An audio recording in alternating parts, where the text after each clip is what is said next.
The man, the myth, the legend. Please welcome Jensen Sunday.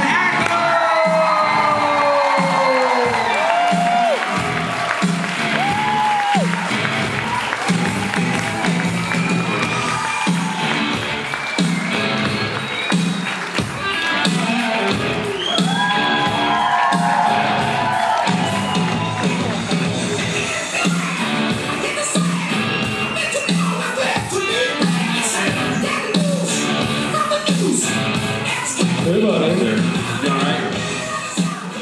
I'm great. That guitar's right there if you need it. I'm just Shut saying. your just face. saying. Just saying.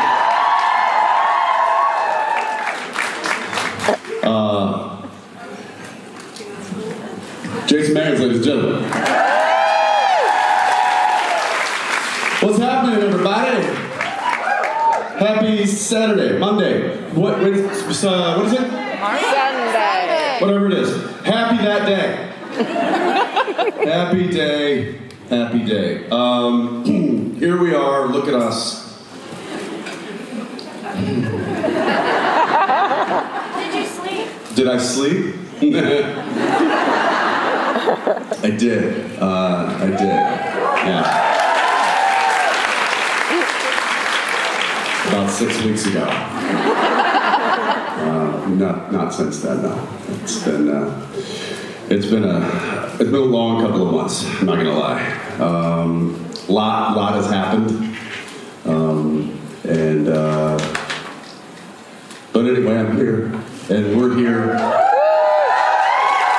Just a bunch of shiny, happy people. That song's gonna be in your head for the next 20 minutes. You're welcome. It's okay. Just get out whatever song Jason just got stuck in your head. So that's. Well, all right. Let's do some Q&A. Challenge me. I dare you. Okay, I'll try. Okay. So some years back, you did a theater play, A Few Good Men. So is there any aspiration to do any more theater? No, that was a huge mistake. Why? Why? Have you read A Few Good Men? It's about 120 pages. And I decided to take the role that was in 100 of them. So something easier? Yeah, Musical? maybe that's a musical.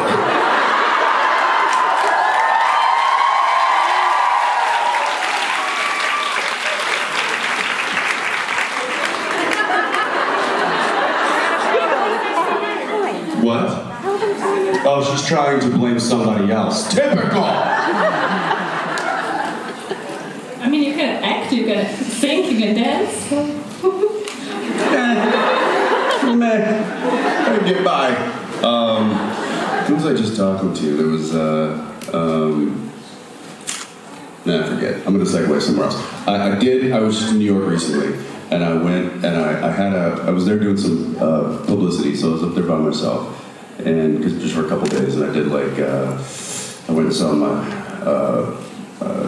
I did Ryan and Kelly, I did Good Morning America, I was doing some New York talk shows, and I had a night free, and I was like, I don't know what to do with myself, and I was like, I should go see a Broadway play.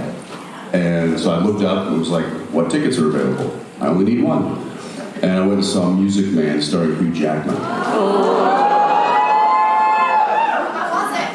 Damn, that guy is talented. I mean, just lights up the stage. I know Hugh's a big movie star. He's done awesome roles and he's had a great career. But when you're in the room with him and he's performing live in front of you, you're just like, whoa, superstar.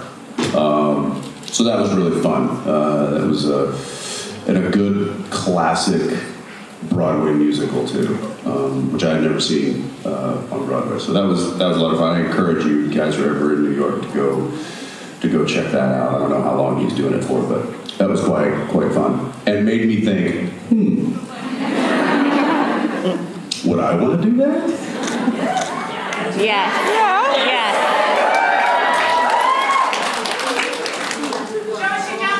And And then I thought, nah, I'd have to do jazz hands. So I don't know. We'll see. I'm not someone that plans super far in the future about what my career is going to look like, what I'll be doing. I didn't know I was going to be doing that stage play up until maybe a few weeks before I said sure. So it's not something that I'm like, by spring of 2023 I want to be doing this, and by the fall of that year I want to be doing. I don't know where I'm going to be in 6 months. I don't know what I'll be doing in 6 months. Honestly, you like challenges, so it's a nice challenge. I do like challenges. Yeah, I do. I like to exercise muscles that might not get used. That's one of the reasons why I like directing, is because it is a completely different mindset than when I'm an actor on set than when I'm a director, because it's just a totally different ballgame. So I like that. It's challenging, and it makes me think from a different perspective and in different ways. And yeah, theater would be the same. It would be a challenge from a different perspective, and I do like that. So I don't know, maybe. Looking forward to it. We'll see. Thank you so much. Thank you.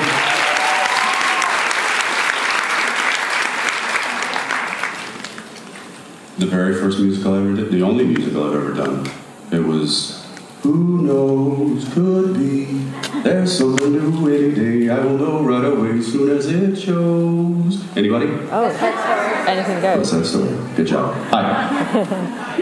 Is the microphone? Yes. It's on. Hi, I'm Eva. I'm so nervous I need my papers to do this. So, I also on the last day I want to thank you for being here. Thank you so much. Oh, thanks. Thank you for giving me a reason to be here. If you weren't here, I'd just be up here talking to myself, so that's... Okay, now my question. When you look back at 15 seasons of Supernatural, what was the funniest scene for you to shoot? Maybe a scene that took you a long time to shoot because you or everyone else was laughing all the time. Any scene with Jared and Misha and or Alex in the room. There was a lot of laughter on that set. I've proudly been able to tell the crew and the cast of these new shows that I've been on since Supernatural. I've gotten the question of, how did you guys last for 15 seasons? That's insane. And one of the first things that comes out of my mouth is, because we laughed every single day. We showed up to set and enjoyed ourselves. We didn't show up to work and punched in and punched out and we're just looking forward to being done with the day. We showed up every day to do something different and have fun doing it. And I think that was one of the magic recipes or the magic ingredients to lasting the length that we did, is because we laughed so much to where it hurt. I mean, Jared and I would cry so much on that set, not emotional, like tears of laughter, and then like makeup would have to come in and be like, you guys have got to stop. Like, we can't keep this up. So to pick one scene, that's tough. That's really hard. Because I feel like I'm sure you've seen some of the bloopers from the show. Yes. Any one of those. I will say there's one aspect that I don't miss, and that's being trapped in the Impala when Jared has had a breakfast burrito that day. I don't miss that. Everything else I think of fondly and miss, but I'll have to think about gosh. I just instantly go to Yellow Fever, because that was an entire episode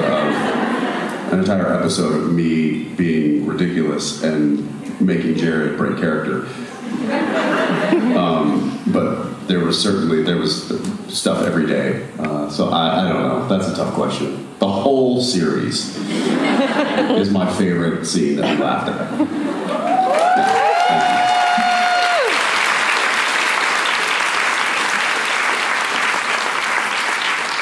He would just look over at me in the car and he'd just be like this.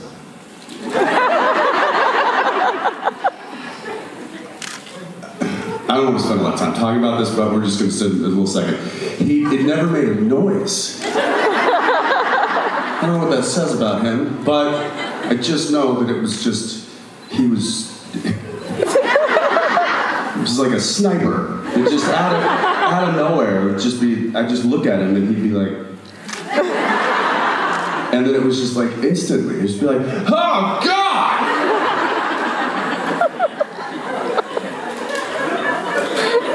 I don't miss that. Maybe a little bit. Hi. Hi. So my question is about your experiences of playing Sam and Dean, and we know that the core of the show is the brothers' bond and their love for each other keeps them going. So I was like, I'm sorry, I'm really nervous. So I was just wondering, like, if it was difficult to play a version of Dean that doesn't like Sam, like Demon Dean, for example. Yeah, and I've shared this before. It did make it a little bit more difficult when Jared was playing Soulless Sam or Dean was playing Demon Dean or Michael. Or it made it a little bit it was different because that person that you rely on who brings their character to life in a way that supports what you're doing and that is relatable and that is almost somebody that you rely on to fulfill. He completes me. Oh, okay. Great, that's the headline tomorrow. Jensen Sunday finally admits.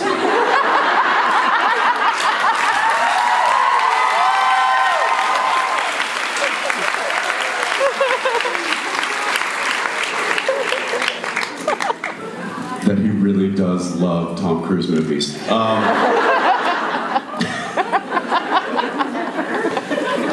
not better. It's not. Should have just stuck with you. Never mind. So yeah, to get back to your question, it did make it a little bit more difficult to do what we were so used to doing when you take that element away. But again, I think that was. One of the great things about Supernatural is that we took chances like that. We took risks. We swung for the fences on a lot of different things. It's something that Robbie Thompson and I talk about now regarding the Winchesters, is you got to take those risks. And one of the reasons why we were able to take those risks with the show, not just like turning the main characters into a different character, but even storylines, even going meta, the reason we were able to do that is because you guys stuck with us through that. And you weren't like, oh, this show's gone too far. I don't know that me personally, I don't think we ever went too far. I mean, we could have kept going. And I think that just speaks volumes not only to the world that Kripke created, to the characters we created, but also to the fans that love watching these two brothers do what they do. That was a long-winded way of saying, it was tough. Thank you. Thanks.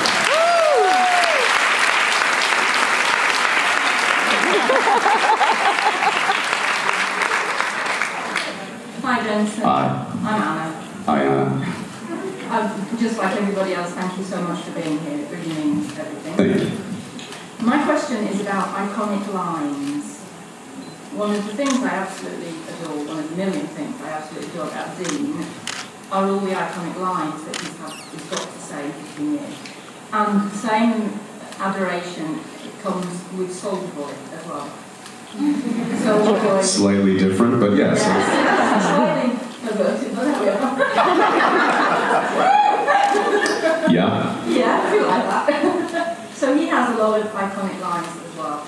So my question is a little bit of a two-part question, really. The first part is when you read a script, do you read something and suddenly think, that's going to be an iconic line, and decide how to deliver it? Because you do deliver them so brilliantly that they remain in our memories for centuries.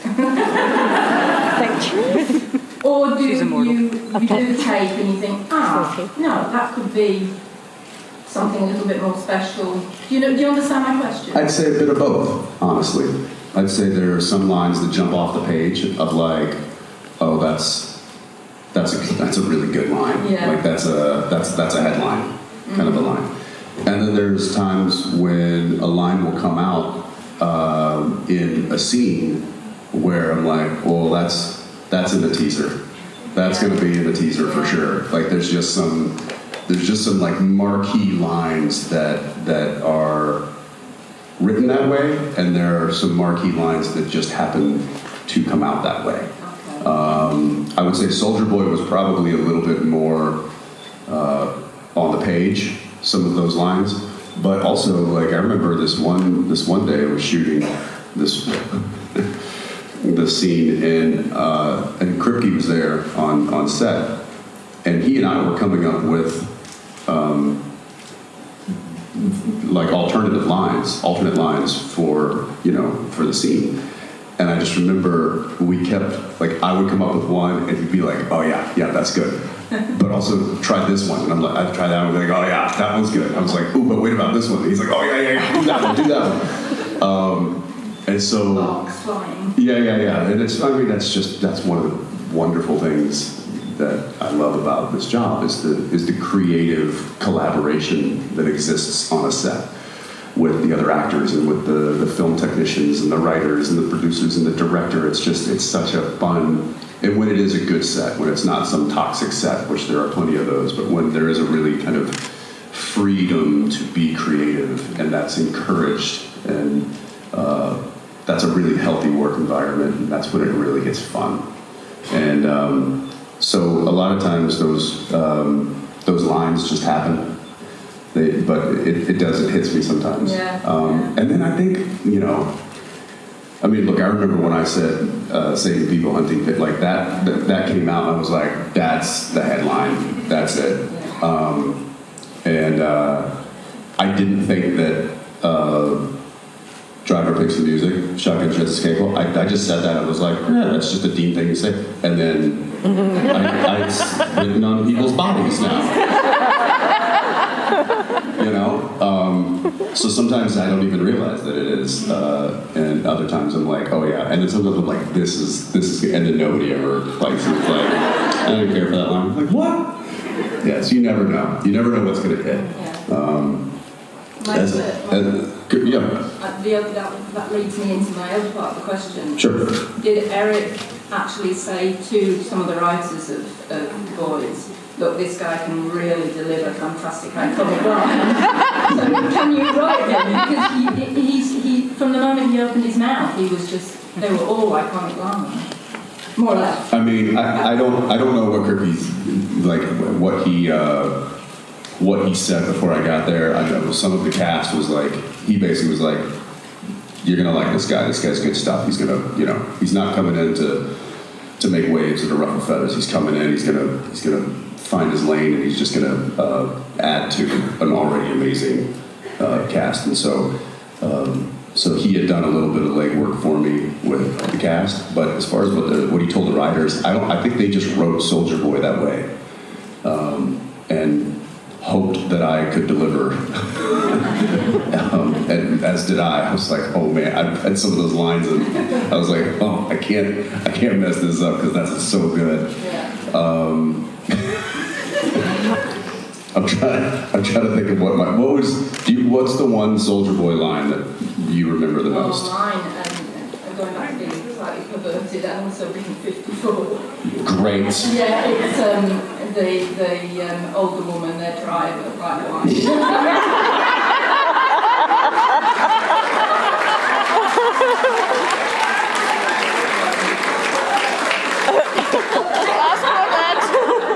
It's a good one. Fun fact for you, Kripke came up with that line on the fly. That's how twisted he is. I'm like, you had to have had that one in your back pocket. I was like, you had to have had that written. And so he's like, no. It's a terrible Kripke impression, but the fine wine. And drive. Yeah, there was some good. You know who also had some really epic ones was Paul Reiser, the legend. Yes. He had, in fact, a lot of that dialogue was in the audition scene as Soldier Boy. The Legends dialogue and stuff. That was the audition scene was pretty amazing. Yeah, that's a good one. I have my key grip on key gaffer on Big Sky. He's a big fan of Soldier Boy, and he just rolls past me on set and just throws out one of Soldier Boy's lines all the time, and then walks off just laughing to himself. It's good. It's good. Anyway, thank you. Thank you so much.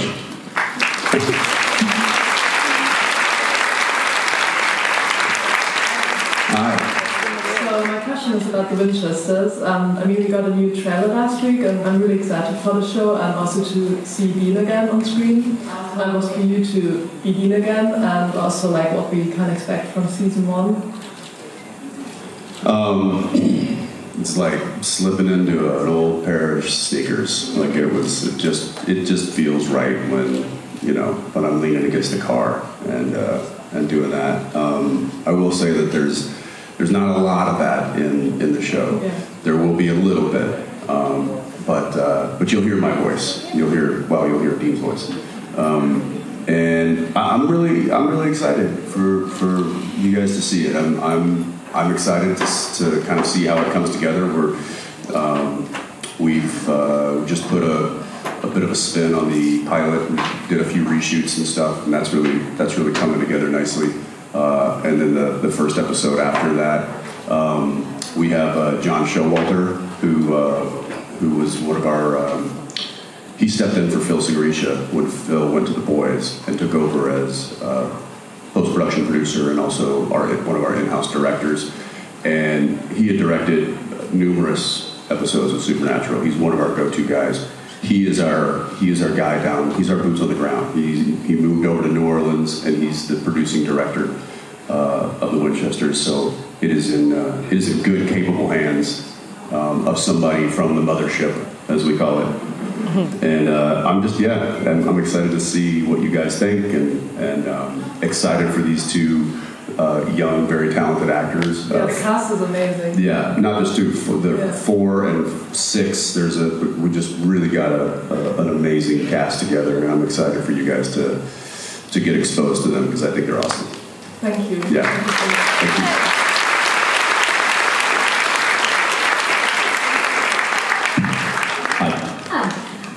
First of all, do you maybe just want to take a nap or something?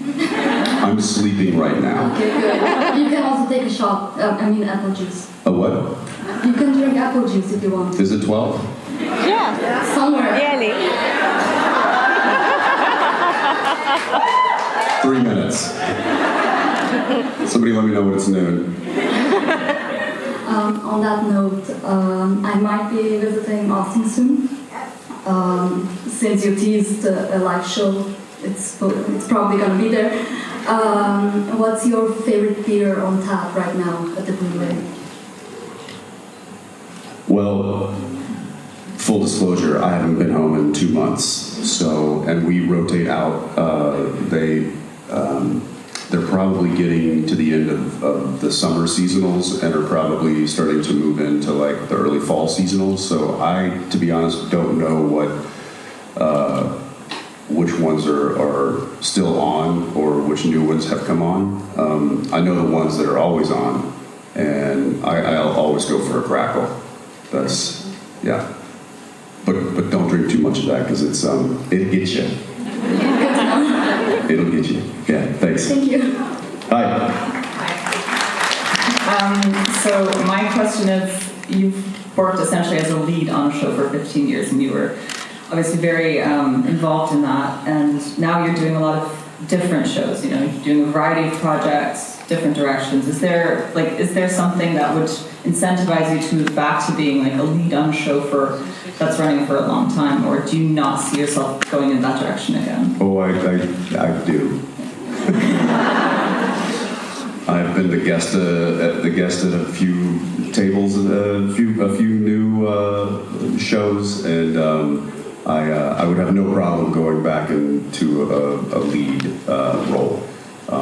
That said, I don't know if that's going to happen or not. Maybe I'll just keep guesting, or there's a few projects that are in early development that have me as the lead. In particular, there's a film that I'm excited about. Anything you can share? No. No. I don't talk about things until they're going to happen.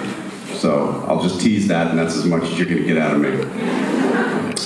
But yeah, I would definitely welcome. I mean, look, if it's a good role, if it's a story that I find entertaining and I think would also be entertaining, then whatever that looks like, whether I'm, not the lead, whether I'm the lead, whether I'm directing, whatever it might be, like I just like to tell good stories. I like to entertain.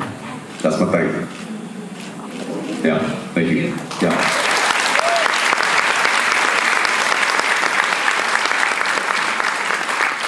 I think what you know. Yep.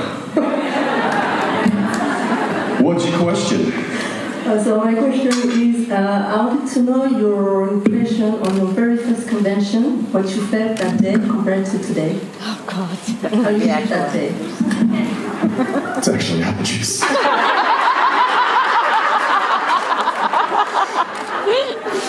Tricks me. I mean, it's all apple juice.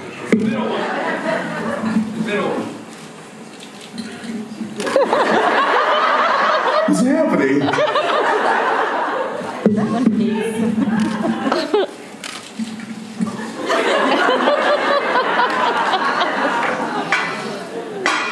Thanks, Jason. What are you doing here? Sorry, you were saying. My question was, I wanted to know how you lived your very first convention compared to today. How did I leave? Yeah, what was your impressions and how you felt on your very first convention? My very first convention was in the UK. It was after season 1, and it was like a multi-show con. I don't even remember what the name of it was. Asylum, that's right. No. Yeah. Rogue event. It was Rogue events, but it was Asylum. I know. It was interesting because I was coming in. I was the only person from Supernatural that was there. I don't forget what Jared was doing that weekend, but there were a variety of shows that were represented. Actors from Buffy and Angel and Smallville and no. Smallville and Angel. Smallville, Angel, Buffy. Wasn't there I feel like there were a couple other shows. There was one with a fishy one with a guy who could. It was the what?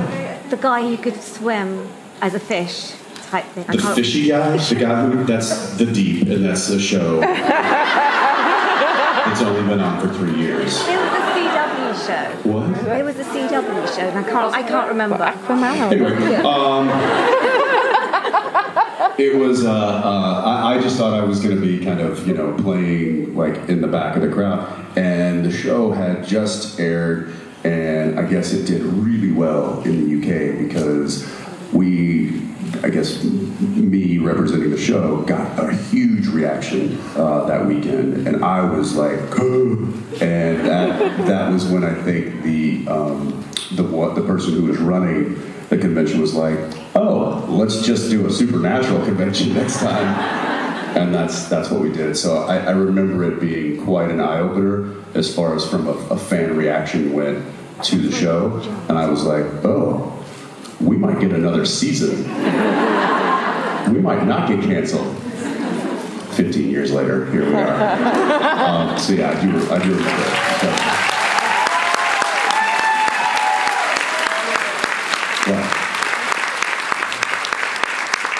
You giving me the hook? You want me to get off stage now? Where are we going? What am I doing now? Okay, one more question. Spin the wheel. Hi. Hi. Me. Sorry, I'm nervous. This will be my first convention ever. Welcome. Thank you. I can't remember you were talking about visa stuff yesterday, and it's like almost the reason I wouldn't able to make it here today because I was in the US, but I'm not an US citizen. I'm just like an international student. So yeah, it's a long-winded way. So you don't know where you are either. No, I mean I know where I am, but like I'm from Vietnam, so it's like a long way.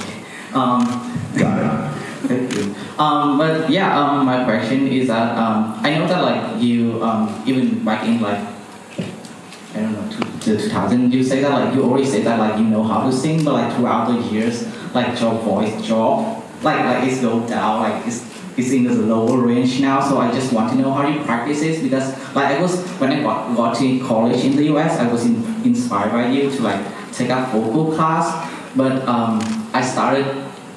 Not to self-disclose, but I started on testosterone because I'm like transitioning. So my voice like dropped right now and I can't really find my new vocal range. So I want to know how you like practice singing like and like practice your vocal type. So I don't know that my singing voice has dropped as much as just my speaking voice. As my speaking voice. Okay, Darth You know Vader. what I mean? Did your voice, like your singing voice, change drastically? Still waiting. What? probably it did. So Yeah, I mean, slightly, I would say. I do feel like I can sing higher than I should be able to, given my talking voice. But yeah, I've never had any like proper training or anything like that. So the fact that you did that, that's awesome. Good for you. You could probably teach me some things. Cool. I wanna be him when I grow up. I'm still waiting. But yeah, I don't know. I don't really have an answer for that. It's I mean, obviously, the older you get, I think your voice changes naturally. But my singing voice hasn't changed a whole lot. Yeah. okay. Good luck. Well, thank you. All right. That does it for me. I'm out of here.